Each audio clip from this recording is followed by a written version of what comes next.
Today, India hosted what is the world's largest AI summit, much bigger than what was done in United Kingdom, France, Seoul.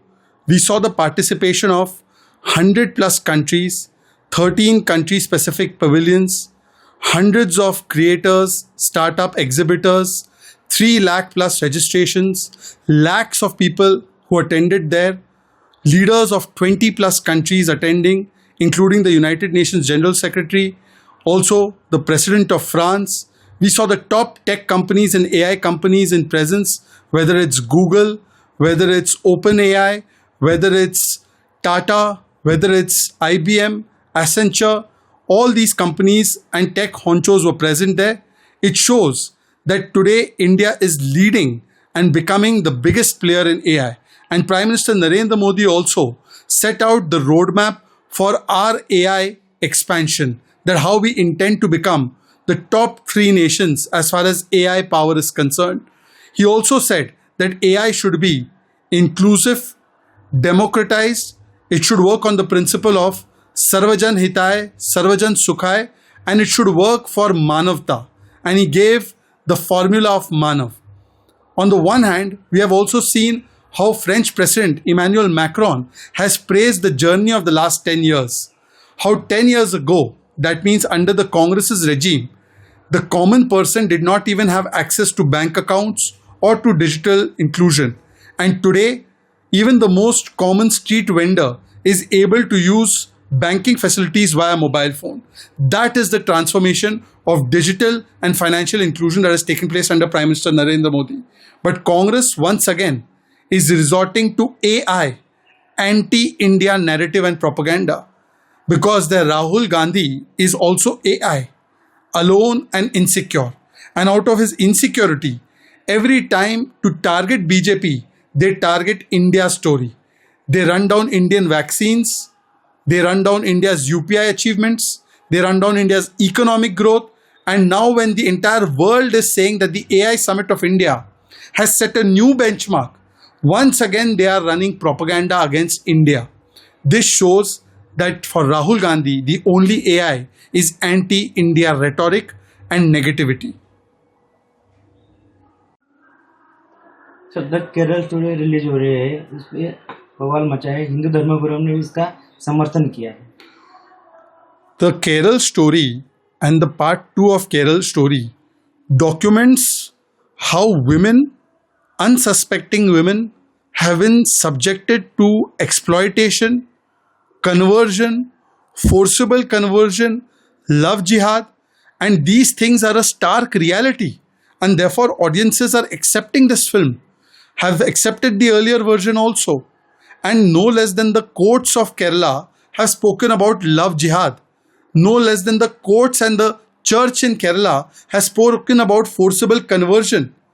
Rather than adopt and accept this story, those who proclaim that they are champions of free speech, they are opposing this movie only in the name of vote bank politics. For how long, just for vote bank politics, you will defend the hardliners and fundamentalists who are always attacking women's rights?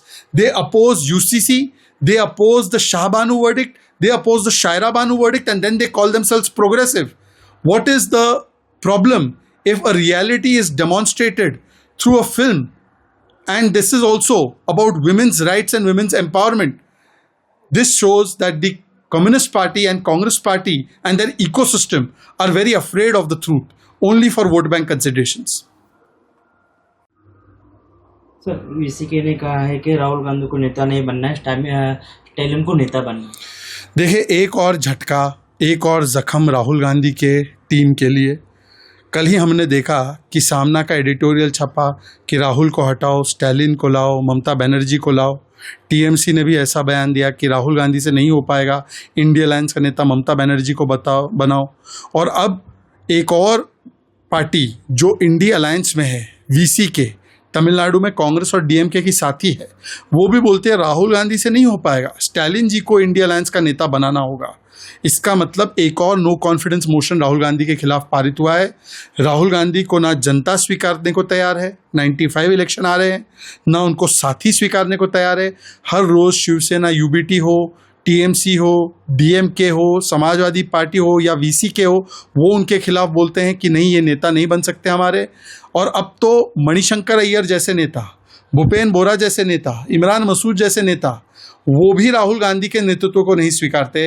मतलब ना जनमत, ना संगत, ना जनपद, राहुल गांधी एक liability है, और वही चीज़ उनके साथी भी बताते हैं।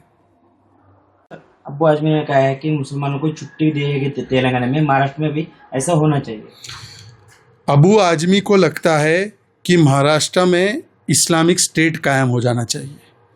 कांग्रेस पार्टी ने तेलंगाना में एक बहुत ही गलत निर्णय लिया है, जहां पर उन्होंने कहा है कि एक वर्ग के एम्प्लॉयज़ को तो जल्दी घर जाने मिलेगा क्योंकि उनका एक पर्व है या उनका एक रिलीजियस समय है, परंतु ऐसी चीज़ वो हिंदुओं के लिए कभी नहीं करते नवरात्र के समय।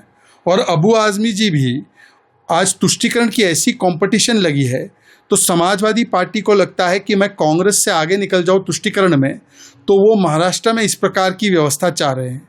कभी अबू आजमी ये नहीं बोलते कि हिंदुओं को भी नवरात्र में जल्दी रियायत या छूट मिलनी चाहिए।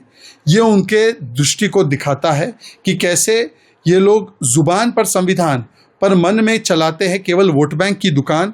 और इसीलिए आज जिस प्रकार से कभी ये टीपू सुल्तान का महिमा मंडन करते हैं, कभी ये गजनी गौरी औरंगजेब का महिमा मंडन करते हैं, कभी ये वीर सावरकर जी का अपमान करते हैं, यही इनकी पहचान बन चुकी है। तुष्टीकरण के कौन बनेगा सबसे बड़े भाईजान का कंपटीशन है। कभी समाजवादी पार्टी, कभी एमआईएम और कभी कांग्रेस पार्टी, ये सब एक ही तुष्टीकरण के सिक्के के अलग अलग पहलू हैं। सर, अरशद मदनी जे अमित उन्मा के हैं, सुरक्षा संप्रदाय नफरत फैलाने वाली सोच फैलाते रहे। देखिए, अरशद मदनी का ये बयान ऐसा लगता है उल्टा चोर कोतवाल को डांटे। भाई, जो अरशद मदनी और उनके संगठन ने सबसे ज़्यादा नफरती बातें फैलाई हैं, अभी उन्होंने हाल ही में जिस प्रकार से वंदे मातरम का विरोध करने का काम किया है, कहते वंदे मातरम तो सांप्रदायिक है, पर औरंगजेब, टीपू सुल्तान, बाबर, इनका महिमा मंडन करते हैं। आतंकियों की पैरवी करने के लिए वकील तैयार करते हैं। जो आतंकी पकड़े जाते हैं उनके लिए केवल मजहब के आधार पर वो संरक्षण देते हैं। ऐसे लोग जब दूसरों को नफरती बोले तो ऐसा लगता है 100 चूहे खाकर बिल्ली जो है वो कहीं पर चली गई। तो मुझे लगता है कि अरशद मदनी जी अपने गिरबान में झांक कर देखे, सबसे ज़्यादा नफरत वोट बैंक के नाम पर फैलाने का काम अगर कोई करता है तो वो उन्हीं का संगठन है, पर उनकी गलती नहीं है।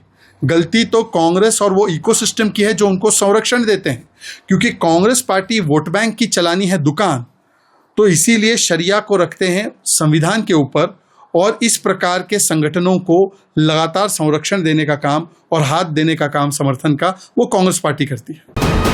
वीके न्यूज, राष्ट्र के नाम।